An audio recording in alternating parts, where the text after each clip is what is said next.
Hello, everyone. Brad Hairston here. Welcome to Transform Now. My guest today is Dr. Mahi Rayasam, a partner at McKinsey who is based in Cincinnati, Ohio. Mahi has been on the podcast before to talk about AI in the healthcare industry, specifically the prior authorization process. Today, we're going to continue that conversation, but we're going to focus it more on the topic of healthcare payments. Mahi, welcome back. Why don't you tell our listeners a little bit more about yourself? Absolutely. Brad, thank you for having me back, and very excited to be back on the show after 2 years. A lot has happened in the last 2 years, so I'm looking forward to cover many of those things. Look, from my background, as Brad mentioned, Mahi Rayasam, partner in the healthcare practice, been at McKinsey for about 12 years, and I have built and lead our global service line on healthcare payments broadly, specifically focused on patient affordability, quality, and access in healthcare. Pre-McKinsey, I've spent a bunch of time in tech companies, including Microsoft, AMD, and before that, did a PhD in AI, in days when we did not call AI or the AI. So very excited to be seeing about the development and application of artificial intelligence and its various forms into healthcare, and specifically for patient access and patient quality. Excellent. Well, it's great to have you back. And as you said, a lot has happened in the last 2 years since we had you on. It was just prior to this whole GenAI disruption. And so I'd like to start there and just ask you, in your opinion, how has GenAI impacted the healthcare industry as compared to the other industries? It certainly had very broad impact, but I'm wondering if you could just give us your perspective on that to begin.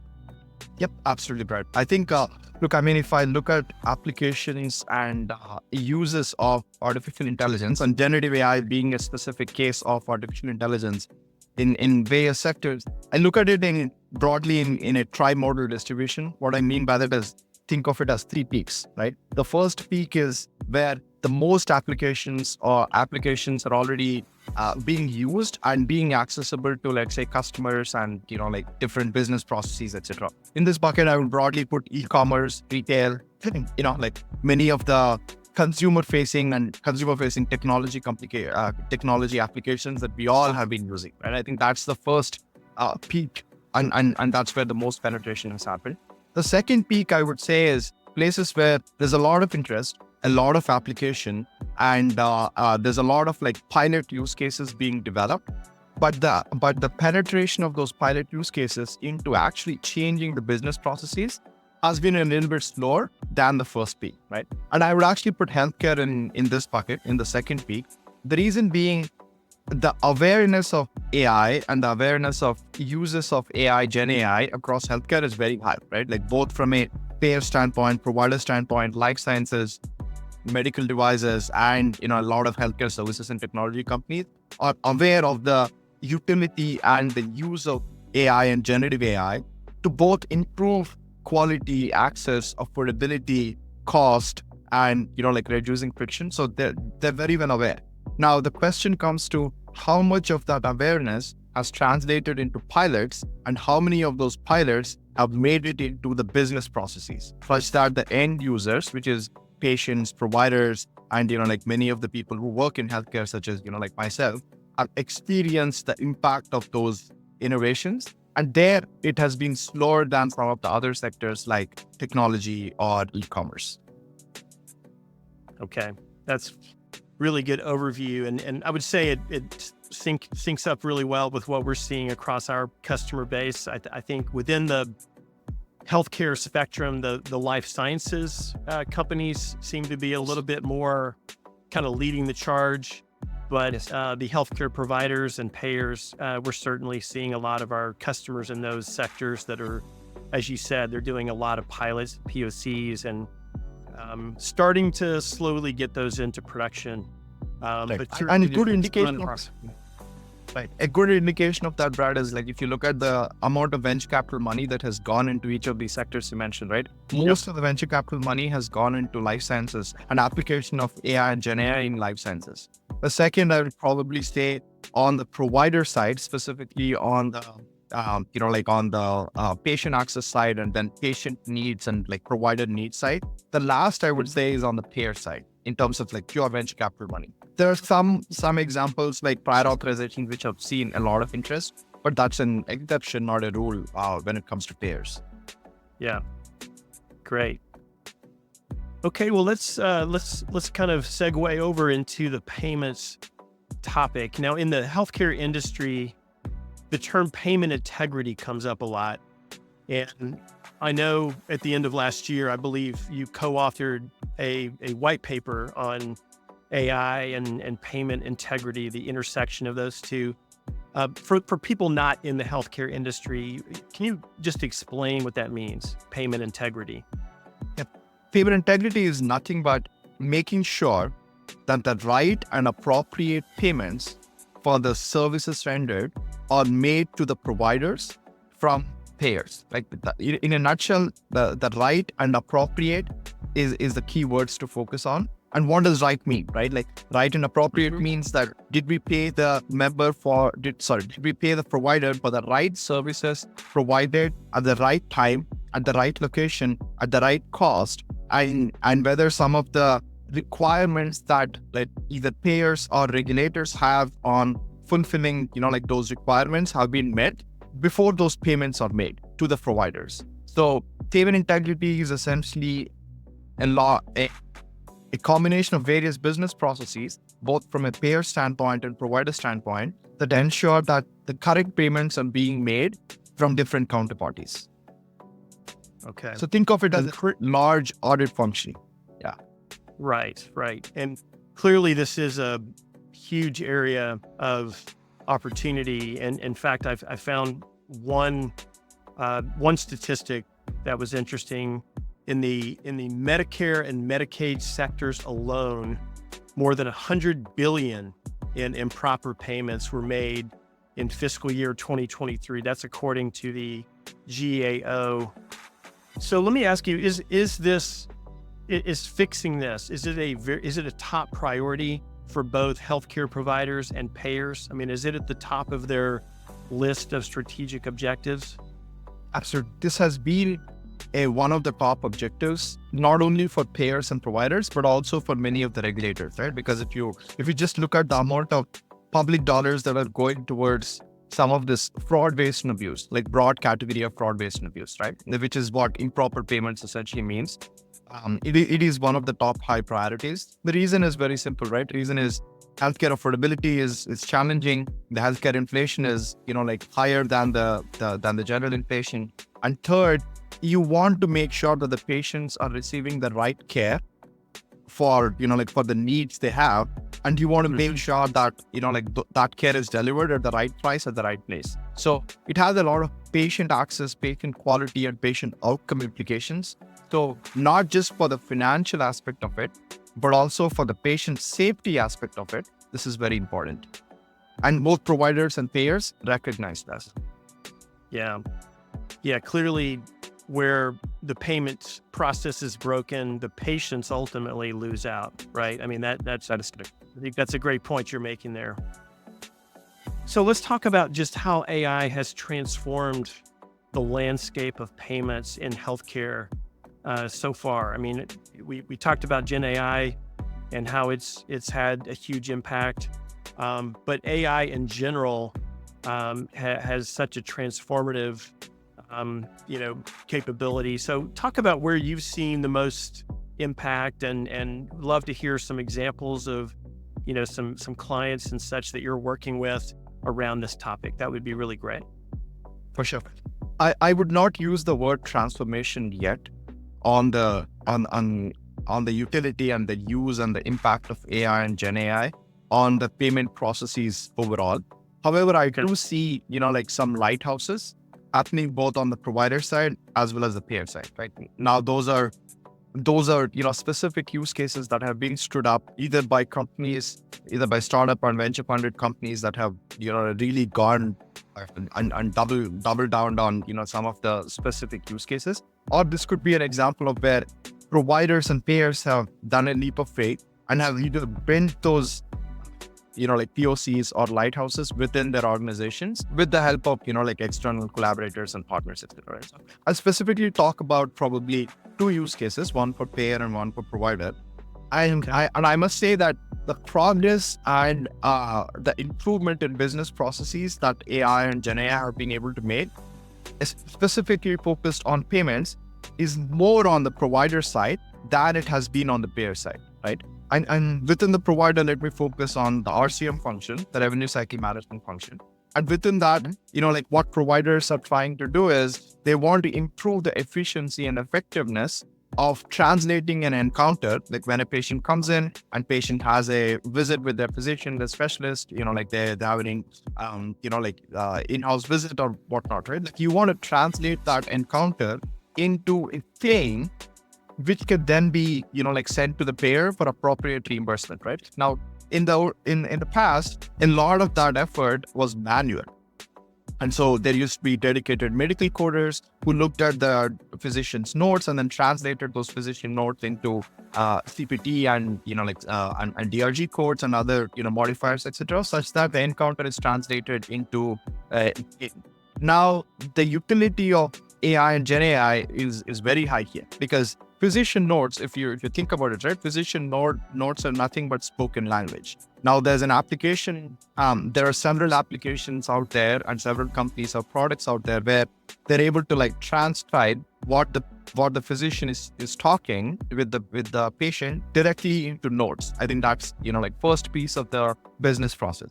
The second piece of the business process is, this is where LLMs come in, right? Where LLMs can actually synthesize and translate what has been said by the physician into appropriate codes, right? For instance, let's say if the physician says we need an endoscopy, then like the LLM is able to translate that endoscopy into a CPT code that can then be like transcribed onto the claim. I think that's the second piece of the business process that I've seen a lot of impact in. And last is third piece of impact is where AI overall is able to look at, like a particular patient history, the claim, the encounter they've had, and then see whether there's been any miscoding or upcoding or has there been any codes that have been missed or have there been any codes that have been upcoded, right? Both from a underpayment standpoint as well as overpayment standpoint. So it's able to analyze a lot of these details before the claim is finalized and sent to the payer.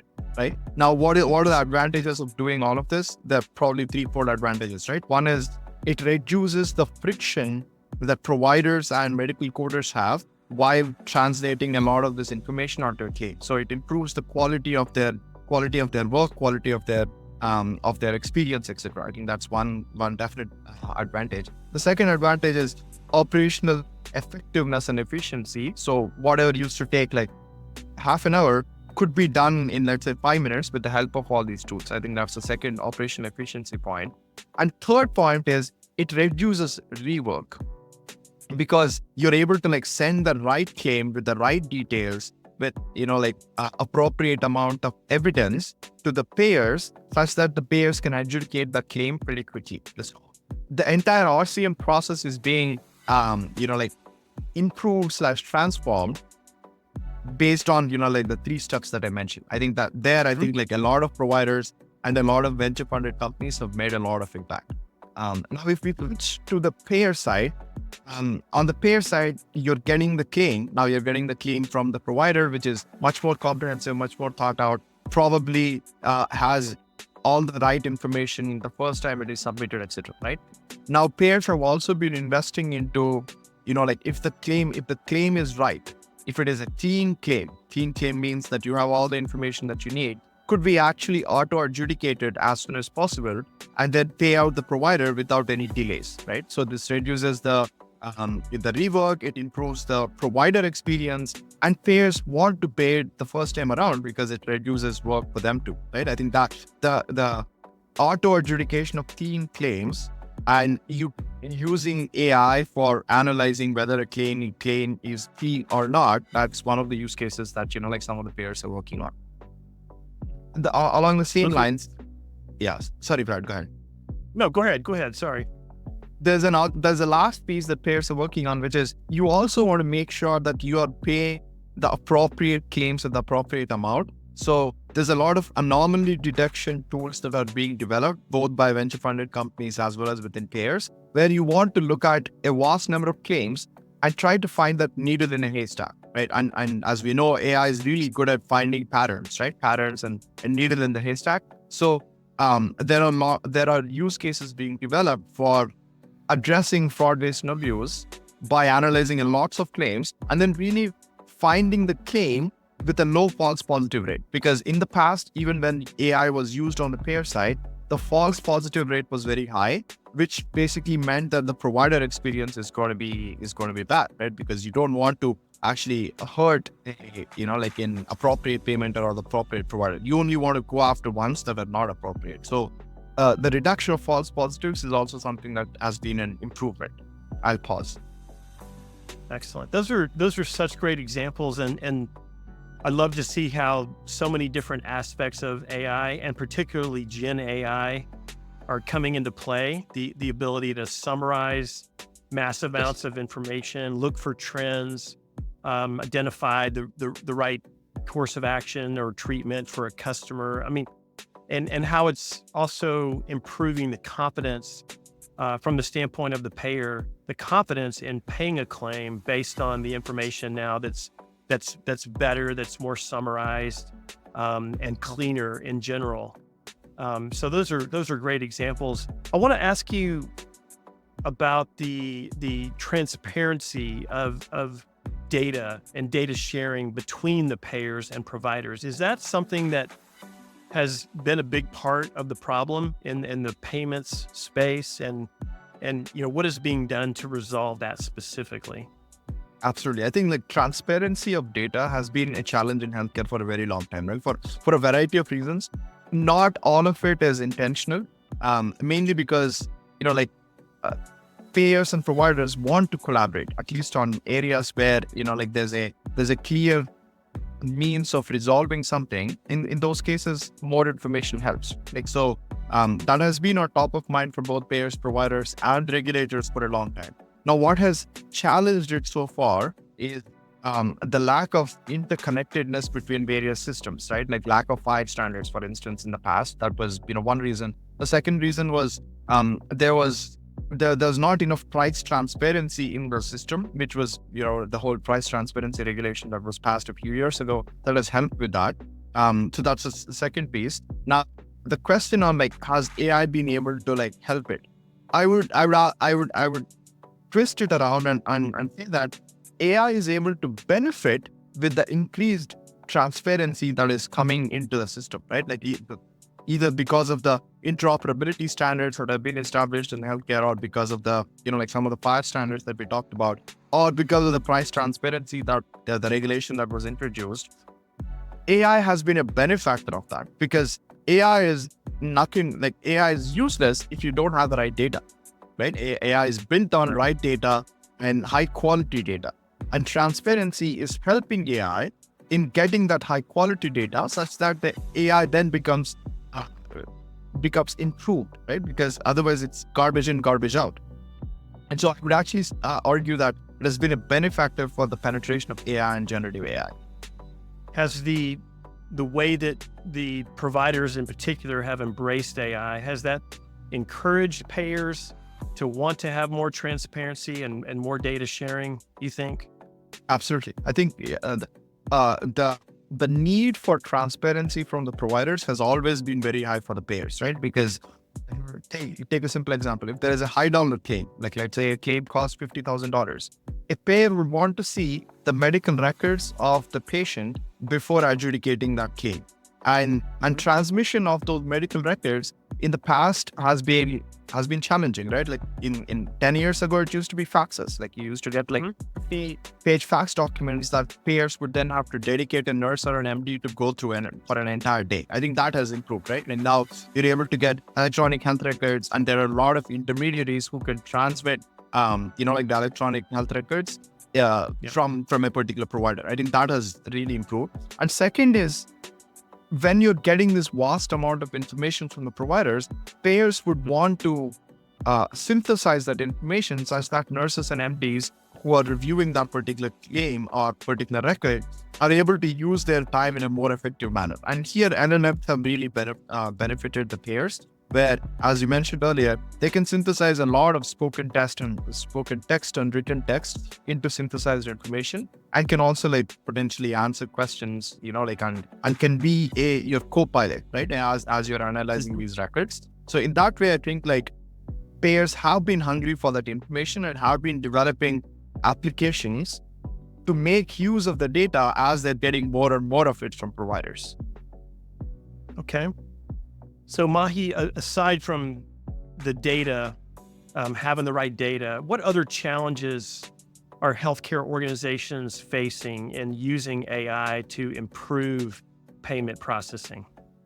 Yeah, I would probably highlight 3 challenges. Brad, first challenge I would say is many of the both provider and payer organizations have been stretched over the last, since COVID, right? Like because of the ups and downs in the industry, etc. So the first challenge is a financial viability of a particular solution and a particular pilot or proof of concept or lighthouse case that I want to build, right? Payers and providers have been challenged on which are the use cases that we should actually prioritize such that I get the highest ROI, given the limited amount of dollars that I have and given the spike in utilization and, the cost of labor that have gone up across the industry. I think that prioritization and having an end in sight for investments, I think that first challenge. The second challenge is actually is being able to find the right talent that is well versed in both healthcare data and healthcare analytics, as well as, has deep knowledge of some of the technologies that are being developed on, let's say Silicon Valley and other places, right? So having that talent that can speak both the languages has been hard, right? And the third is, I would say that probably the most significant of all is even when you have a proof of concept, or even when you have a pilot and suppose that you figured out the ROI, you figured out, the talent, etc. The penetration of that pilot and rollout of that pilot into the workflows and changing the workflows, the change management aspect of it has probably been the most challenging.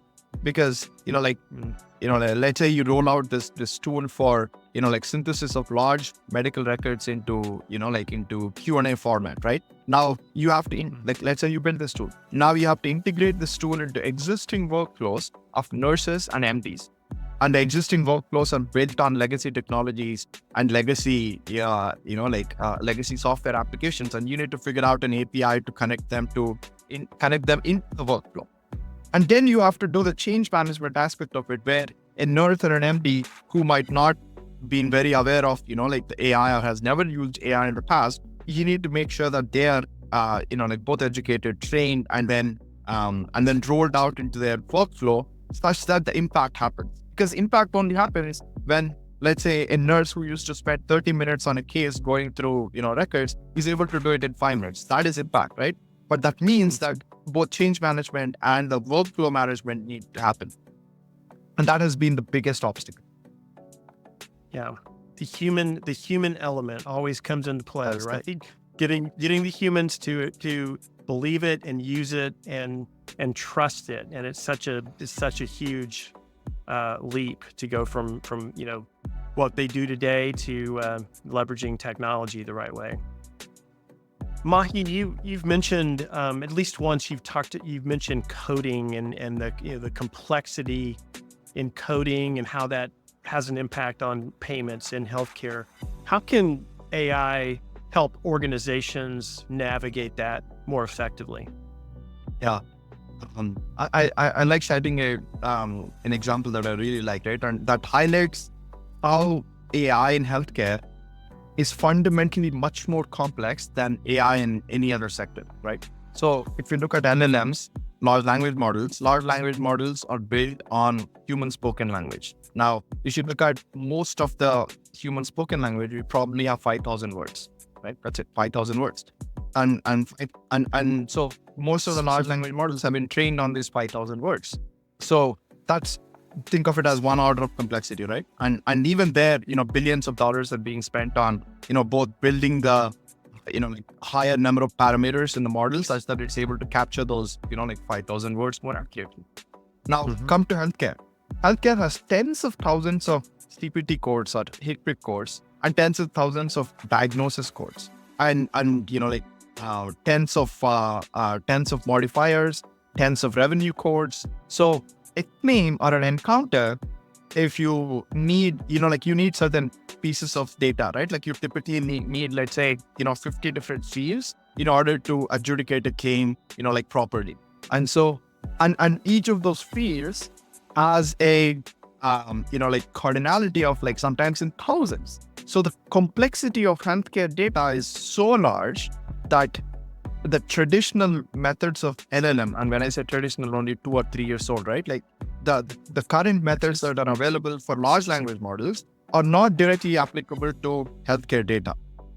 So which means that you need to have foundational improvements in algorithms, in the mathematics that goes behind many of these algorithms that are being built on the AI side. So there need to be foundational improvements for you to notice similar kind of improvements on the AI for healthcare data. Now, there are other places where AI and LLMs have had impact, which is, for instance, usage of human text in healthcare. And, their LLM is very successful because human text is human text, whether it's in healthcare context or whether retail context, doesn't matter, right? But when it comes to healthcare coding, the complexity of the coding makes it very hard for existing methods to have a huge impact. Okay. And let me bring up another topic that often comes up when AI enters the realm, and that's biases.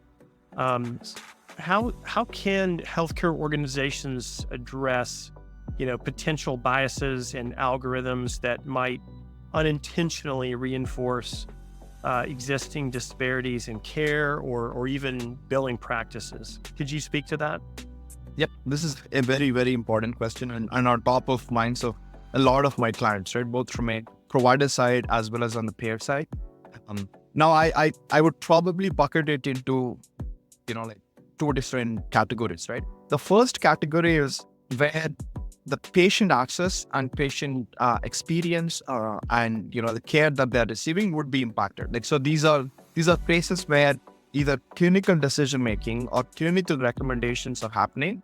And there, the biases become disproportionately more important because you don't want to, let's say, prescribe the wrong medication or prescribe or deny care for a patient just because your algorithm has been trained on, particular kind of data, right? And so the biases there become very important. Just to give you a classic example, right? I am, taking my example, Mahi as an example. Mahi is, as a BMI of 23, as very, is a vegetarian and has good health overall, but my cholesterol is off the right? I mean, that's because of the genetic factors. And if you train that, and that's because, I'm a South Asian and, there are certain things that, South Asians have higher propensity to, right? So if your data is underrepresenting South Asians, then, I would never come across as somebody who would need, let's say, a Lipitor. So the data in this clinical decision-making is very important. And the ability for us to gather the right data and make sure that you're testing for edge cases, because in healthcare, there's always going to be an edge case. And how do you test for those edge cases becomes really important in clinical decision-making. I think that's the first category. The second category is where the biases exist, but are not existential threats. In the sense, let's say a payment was, was wrongly made or a claim was wrongly denied. The probability of that happening, even if it is, let's say, 2 or 3%, you can always, there's a process to account for that. In the sense, it's not irreversible. Like if the provider believes that the claim has been they can appeal it, right? Yes, it incurs, from both sides, it incurs some administrative cost, but it is not an existential threat. In those cases, I would say, biases, yes, they're important, but they would be improved over time. And there you have the flexibility of taking the leap forward and then testing some, like innovative methods such that, like the process is improved in the longer run. Whereas on the first bucket, you really need to make sure that the biases don't exist or minimized to such small numbers that you're comfortable rolling it out for a large population without adverse impact.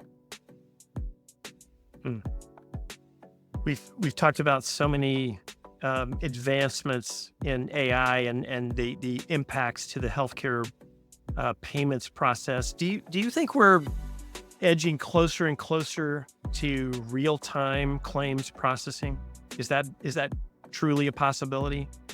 Yeah, it's a great question, and it's a like utopia that like we've been trying to address for a very long time, right? Like now, as with many things that I talked about today, real-time processing is something that is on top of minds for both providers, payers, as well as a lot of intermediaries, right? Like for instance, clearinghouses, a lot of like adjudication platform providers, they do want to provide this functionality because there are two or three classes of claims where we need to look at the overall healthcare system, right? The first class of claims is where everybody agrees that this claim has to be paid in the fastest manner possible in the amount that it was billed at, right? So provider agrees, payer agrees, the intermediary agrees, everybody agrees. So those cases, if you're able to actually do the auto adjudication at the point of service, right? Today, auto adjudication happens, right?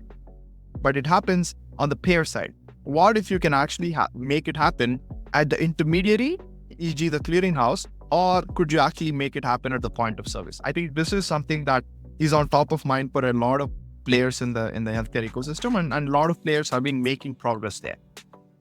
I think the first step there is actually moving it to the left. So people have been talking about shift left. Shift left essentially means rather than processing the claim at the payer when everything is right, could you process it at the clearinghouse? Maybe, like could you process it at the file gateway level? Could you process it at the point of service level? So I think the shift left is happening, especially for claims where everybody agrees and is on the same page.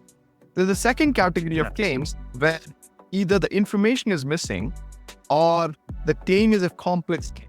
So let's say there's a sepsis claim, right? There's an inpatient, like 10-day hospitalization sepsis claim. And there a lot of information is needed before the payer is comfortable that, appropriate care has been provided and appropriate decisions have been made and it has been billed in the right way. For those cases, I don't believe like anybody would want to do adjudication at the point of service, because you want to make sure that all the parties are satisfied that is the right payment for the right like procedure, whatnot. In those cases, I think there's still going to be a lot of like payer processing and like a lot of data information sharing, but improvements can be made. And then there's a third class of claims where some of these services should not have been provided, or like these providers are like abusing the system, or like there's been overbilling and whatnot. And this is where fraud and abuse come into play. And there, like because of the nature of these claims, there's going to be a lot of investigative aspects and audit aspects. So there again, like it's not going to happen there. But on the first piece, everybody agrees, shift left is happening. Shift left. I love it. Well, ultimately, the goal of all of these improvements, these AI-driven improvements to the payments process in healthcare are aimed at benefiting the patients. And so could you just wrap us up today by talking about, what are the benefits to patients by cleaning these up and using AI to make these payments more accurate, more timely, more seamless? That would be great. Absolutely. Look, I mean, we all exist in the healthcare ecosystem in the service of patients. And many of us are patients ourselves, right? Like, so it's also in the self-interest of all of us. And as a patient, not just myself, but many patients probably care about like three things. The first is, am I getting the right quality of care that will lead to the best outcomes? That's probably on top of like most patients' minds. The second is affordability, right? Would he be able to like pay this, like while taking care of all of the responsibilities that I have? and or is it going to like bankrupt me? I think that the affordability is a big challenge on minds of a lot of patients and employers as well, because many of the employers foot the bills for medical. And the third piece is experience, right? Which is experience as in, like if I compare the experience of, let's say, e-commerce versus the experience of a healthcare service delivery, there's a huge disparity between the experience of not just the patients, but also other stakeholders in the ecosystem, whether it's providers, whether it's employers, whether it's regulators, or like the public who is paying the bill for Medicare and Medicaid, right? Like, so the experience part of it is also like very important. And I believe AI has a potential to change all of these things. Now, the first on patient safety, patient outcomes, I think that is where we will see the slowest progress, just because of the state of things, like that are, that would be impacted there, right? Like, because you don't want to take the wrong decision. You want the false positive rate to be so low that, like an adverse impact is isolated to, let's say, 1 in a million. I'm making numbers up, but you really want to make sure that something really works before you actually roll it out from a patient safety and an outcome perspective. But progress is being made, especially on utilizing the various data and insights in order to, like make sure that, we are consistently making these small improvements in patient quality and outcomes. But the bar is going to be high if you want to roll out something broadly. The second bucket, affordability, is where I believe most of the impact can be made. We already talked about the operational efficiencies that are that would be available into the system. We talked about the progress that providers and payers are doing on synthesis of a lot of information, like and how fast they're able to process it. And reducing the friction in the system, and reducing friction essentially means that we will be reducing the amount of dollars that would be needed for addressing that friction. And finally, you also want to like minimize the wrong and misappropriate or inappropriate payments that are being made. So fraud, waste, and abuse potentially will also go down and would help with affordability. And that there's a lot of use cases progress that is being made in the middle bucket, which is where you would see a lot of impact. But unfortunately, most patients and most employers may not attribute it to AI and generative AI because of the overall inflation is so high. The AI and GenAI are able to like bend the trend, but because of the inflation is so high, the noticeable impact is going to take some time. But progress. The last bucket on experience is where I think like patients would readily see and feel the impact of it. But how long it's going to take for us to like get to that point is debatable. Now, there are a lot of consumer-facing applications that have come up that use AI in the background, right? Like, for instance, I use health tracking ring, right? Health tracking ring that tracks a lot of my movement, my sleep patterns, whatnot.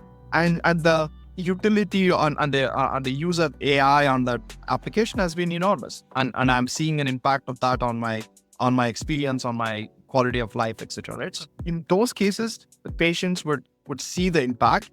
Now, they'll really feel the difference in the next few years when making appointments may become easier. Finding slots with the PCPs become easier, right? The payments that are being made instantaneously using like different modalities that they're used to in consumer payments. I mean, as they roll up, they'll see the difference there, and they'll also see the difference when like you're able to ask let's say a chatbot on explanation of benefits to me, right? Like explanation of benefits sounds like what it's written as, but it's rarely easy to follow, right? Like so.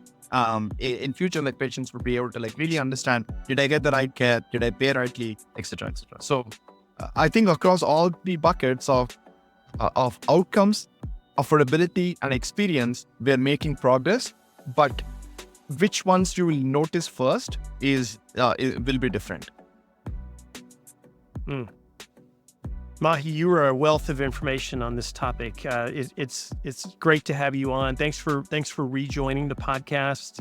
Of course, to talk about payments and where AI is making progress, and then what will happen here in the years to come. It's really exciting. We're in really, really exciting times for sure. So thank you for being here again. I really appreciate it, and I wish you the best.